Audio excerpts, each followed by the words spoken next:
오늘 본문을 쭉 읽어보니까 이스라엘 나라에 엄청나게 많은 재물들이 모이는 것을 볼 수가 있습니다. 오늘 이 본문을 쭉 읽으면 가장 많이 나오는 단어가 있는데 어떤 단어일까요? 10절에 보면은 스바 여왕이 올 때에도 금 120달란트를 가지고 왔지요. 전에 히람 왕도 같은 양의 금을 솔로몬에게 바쳤습니다. 10절을 포함해서 금이라고 하는 단어가 무려 13번 등장하는 그런 본문입니다. 엄청나게 많은 재물이 솔로몬에게 주어졌다.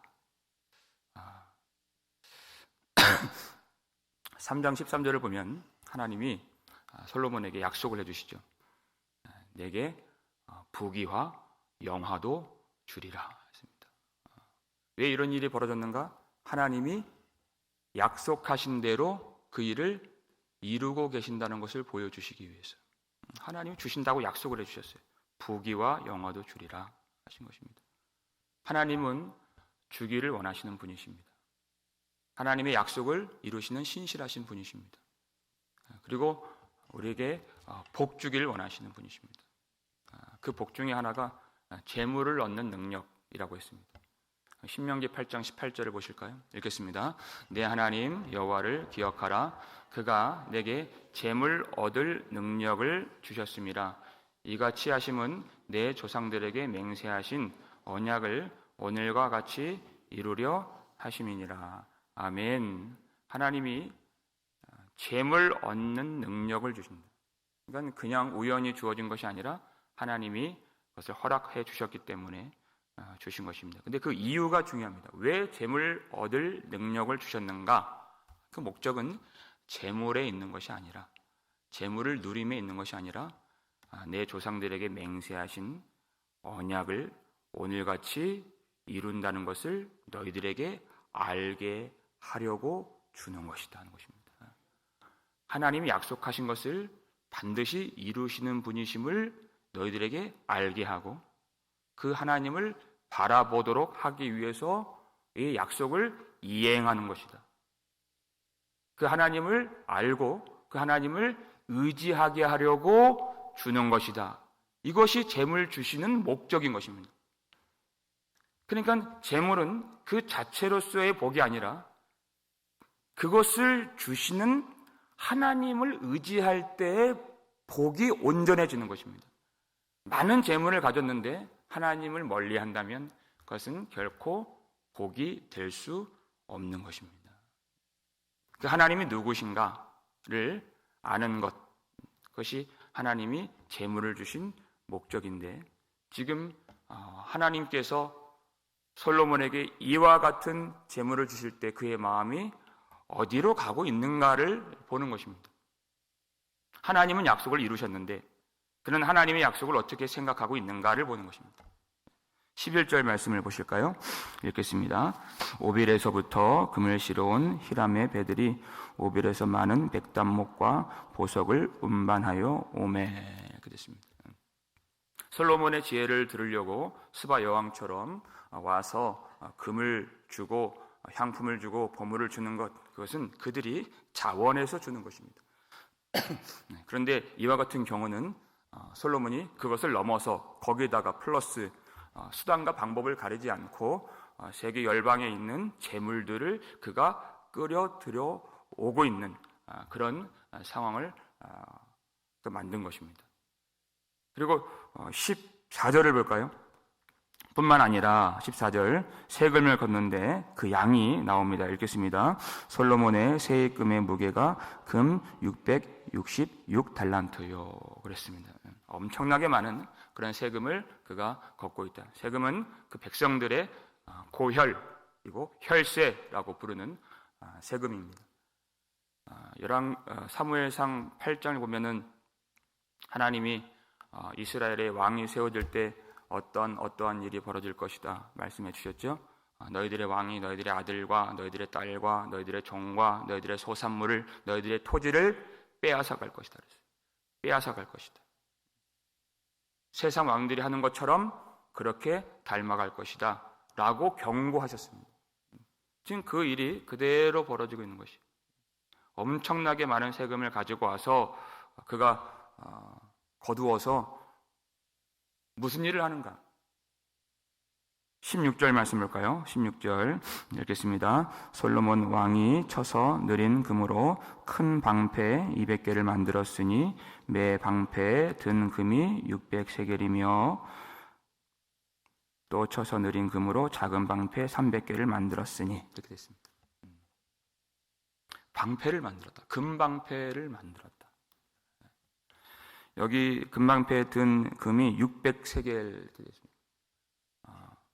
제가 이걸 지금 시세로 계산을 해보니까 금이 7kg 들어갔습니다. 1kg에 한화로 8,500만 원. 그러니까 7kg은 대략 6억 정도 되는 방패 하나 만드는데 50만 불 정도 드는. 근데 그 방패가 200개, 또 작은 거 300개. 그것을 레바논 궁에 전시를 해놨다 그 뜻입니다. 그거 보고 즐기려고, 과시하려고, 자랑하려고. 사무엘하 8장 7절 보면 소바의 왕 하닷 에셀이라고 하는 왕이 있는데 다윗이 그를 쳐서 무찔러서 그 신복들이 갖고 있는 금 방패를 다 빼앗아 온지라 이렇게 되어 있어요. 다윗은 그것을 가지고 와서 여호와의 성전을 만드는 데 사용했습니다. 그건 전리품이죠. 이방 사람들이 만들었던 것을 가져온 것입니다. 근데 솔로몬은 이방 사람들이 만들고 과시하고 즐겼던 것을 그가 만들기 시작했다는 것입니다. 어디로 가고 있습니까? 그가 이방의 왕을 향해 가고 있다는 것입니다.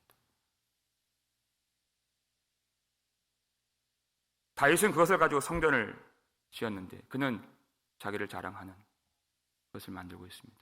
말씀을 좀 찾아보겠습니다. 성경책으로 조금만 뒤로 넘어가서 14장을 보실까요? 열왕기상 14장 25절 말씀입니다.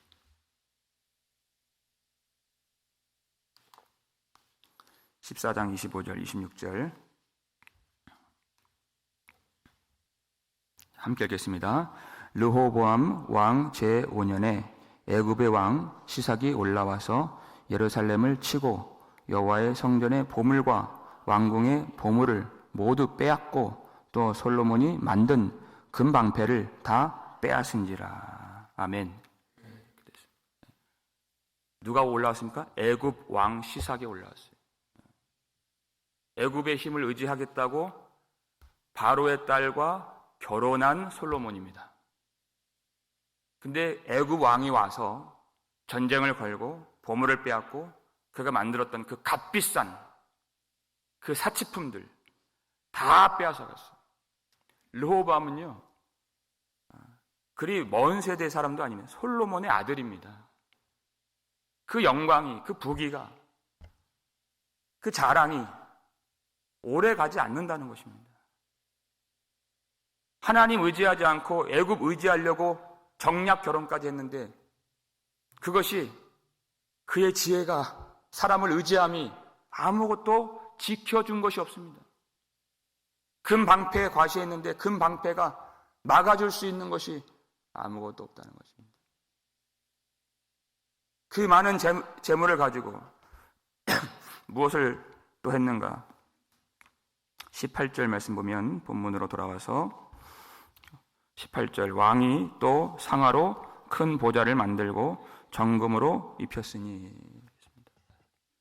상아는 코끼리를 죽여야 나오는 아주 값비싼 사치품입니다. 당시 그것으로 보좌를 만들고 또 여로보암 2세 왕을 보니까 상아로 궁을 만들고 부자들은 상아로 침대를 만들고 그런 말씀들이 나옵니다. 아모스 3장 15절 보니까 하나님께서 노하셔서 그 상하 궁들을 내가 결단 내리라 이렇게 되어 있어요. 옛날 개혁 성경 보니까 결단 내리라, 심판하리라 이렇게 되어 있습니다. 사람들이 왜 사치를 하는가? 그리고 사치를 하면 어떻게 되는가? 요한계시록 18장 7절 말씀을 보시면 읽겠습니다. 그가 얼마나 자기를 영화롭게 하였으며 사치하였든지 그만큼 고통과 애통함으로 갚아주라. 그가 마음에 말하기를 나는 여왕으로 앉은 자요 과부가 아니라 결단코 애통함을 당하지 아니하리라 하니, 이렇게 됐어요. 이 세상 사람들이, 큰 성 바벨론에 있는 그런 부유한 사람들이 왜 사치를 합니까? 자기를 영화롭게 하였습니다. 이것이 문제라는 것입니다. 자기를 영화롭게 하는 것, 그만큼 하나님을 멸시하는 것, 하나님을 생각하지 않는 것. 그러니까 고통하는 때가 말세에 이르르면 첫 번째가 무엇입니까? 자기를 사랑하며예요. 자기를 사랑하며. 자기를 사랑할 때 뭐가 필요합니까? 두 번째, 돈을 사랑하며가 나오는 것입니다. 자기를 높이며 자기를 영화롭게 하려고, 그래서 많은 재물들을 필요로 하는 것입니다.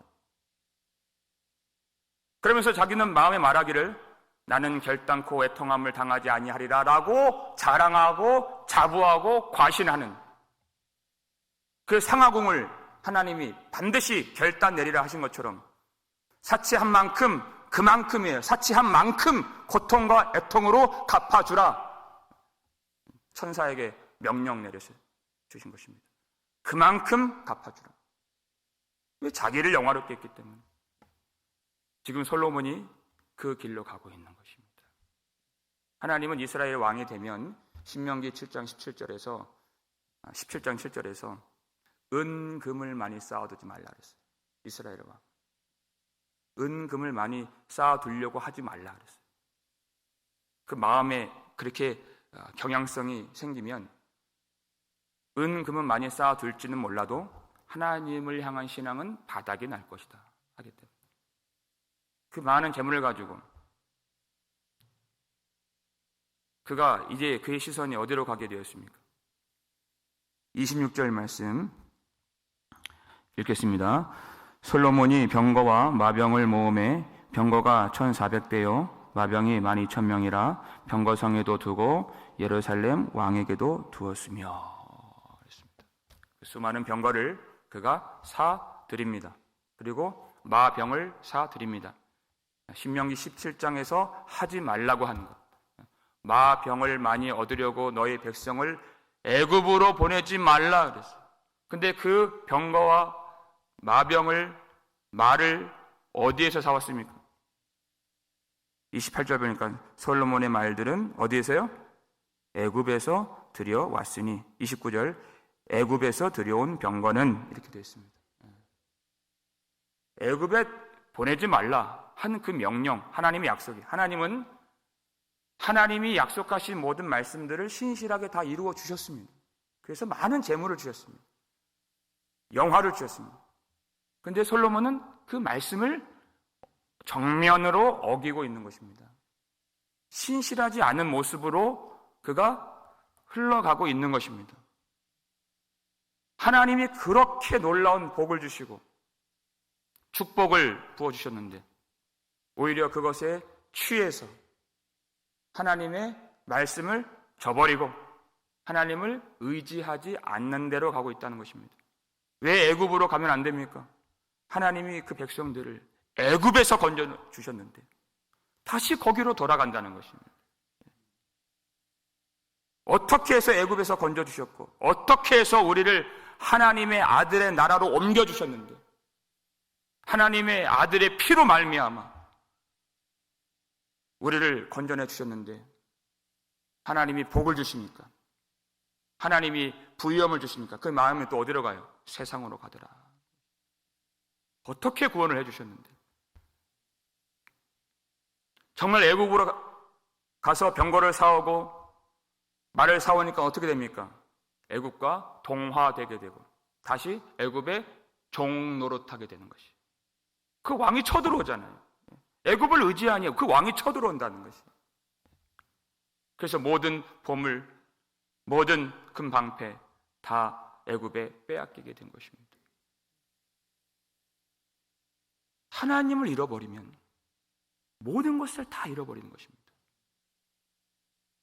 하나님이 우리를 지켜주시지 금방패가 우리를 지켜주는 것이 아닙니다. 병거가 우리를 지켜주는 것이 아닙니다. 하나님이 우리의 방패시고 하나님이 우리의 불병거가 되신다 그랬습니다. 그 무엇도 우리를 지켜줄 수 있는 것이 없어요.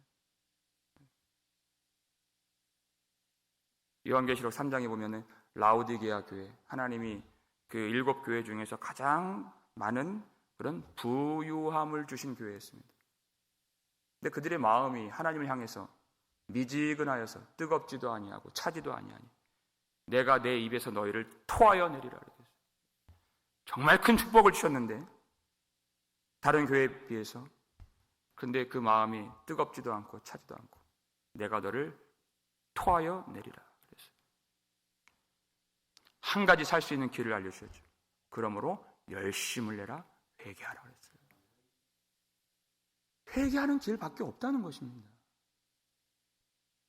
여러분, 지금 이 미국 땅, 우리가 지금 살고 있는 이 시대에 이렇게 전쟁이 없고, 이렇게 재앙이 없고, 이렇게 전염병이 없고, 이렇게 핍박이 없고, 이렇게 어려움이 없는 이런 시대, 이런 땅에서 역사적으로 찾아볼 수 없는 그런 영화와 부귀를 누리고 있는 지금 이 시대를 우리가 살고 있습니다. 그런데 이토록 타락하고 이토록 마음이 하나님과 멀어진 그런 시대도 없는 것입니다. 다른 길이 없습니다. 열심을 내라, 회개하라. 너희들이 돈이 있다면 안약을 사서 다 발라보게 하라 그랬어요. 예수 그리스도를 믿는 것이 이 없어질 금보다 더 귀하신 우리 주님이 내 속에 거하시는 것이 얼마나 복된 일인가. 그것을 안약을 사서 좀 발라보라. 눈이 열려서 그것을 깨달으라 하는 것이에요.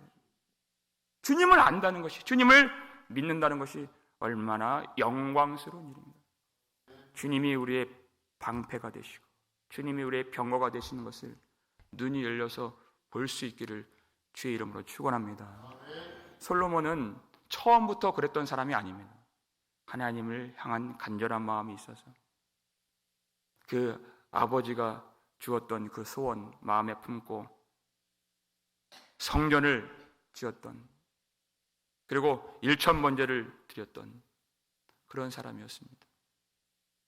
그런데 그렇게 많은 하나님의 축복을 받고서 어느 순간 마음이 떨어졌습니다. 요한계시록 2장 5절 말씀이죠. 그것이 어디에서 떨어졌는지를 생각하고 회개하여 처음 행위를 가지라 그렇게 됐어요. 그 사랑이, 그 처음 사랑이 어디에서 떨어졌는지를 생각하고 분명히 어딘가 그것을 떨어뜨린 그 지점이 있다는 것입니다. 어디에서 그 마음이 떨어졌는가? 어디에서 실족했는가? 어디에서 멀어졌는가? 어디에서 버렸는가? 하나님을 향한 사랑을 버렸는가? 그 떨어진 지점을 찾아내고 생각해서, 그리고 회개하여서 마음속에 있는, 내가 솔로몬처럼 품었던 마음속에 있는 나의 금방패, 마음속에 있던 나의 그 병거들을 다 내어버리고 회개하여 처음 사랑을 회복하라는 것입니다. 내가 아꼈던 이 세상의 금방패와 금병거를 버려야, 그것을 버려야 하나님의 사랑이 성령으로 말미암아 내 안에 물같이 부어진 바 되는 것입니다. 버려야 되는 것이에요. 내 것을 붙들고 있으면 내가 하나님의 은혜를 붙들 수가 없는 것입니다. 그것을 놔야 하나님의 은혜를 붙들 수 있고, 버려야 마음속에 사랑이 채워지게 되는 것입니다. 하나님이 우리를 만드신, 하나님 우리를 부르신 목적은 이 잠깐 있다가 없어질 안개와 같은 이 세상을 누리라고 부르신 것이 아니라 이 모든 것을 만드시고 우리를 영광으로 인도해 주시고 길러주시는 하나님을 알게 하시려고, 하나님을 사랑하게 하시려고, 하나님의 은혜를 깨닫게 하시려고 잠깐 동안 이 땅에 우리를 살도록 하시고 그리고 데려가시는 것입니다. 그 은혜로 영원히 하나님을 찬양하도록, 영광의 찬송이 되게 하시려고, 때로는 부유함도 주시고 때로는 하나님 사랑 찾게 하시려고 가난함도 주시는 것입니다. 그 모든 것을 그 모든 것이 하나님의 일이고 하나님만 낳는다면 그것이 복이 되는 줄 믿으시길 바랍니다. 우리 인생의 목적, 하나님을 사랑하는 것입니다. 금보다 더 귀하신 우리 주 예수 그리스도, 주님을 사랑하는 것. 어떻게 사랑합니까? 주님이 가르쳐 주신 대로. 그렇기 때문에 우리가 마음을 다하여, 뜻을 다하여, 목숨까지 다하여 금보다 더 귀하신 우리 주 예수 그리스도 하나님을 사랑하는 저와 여러분 되시기를 주의 이름으로 축원합니다.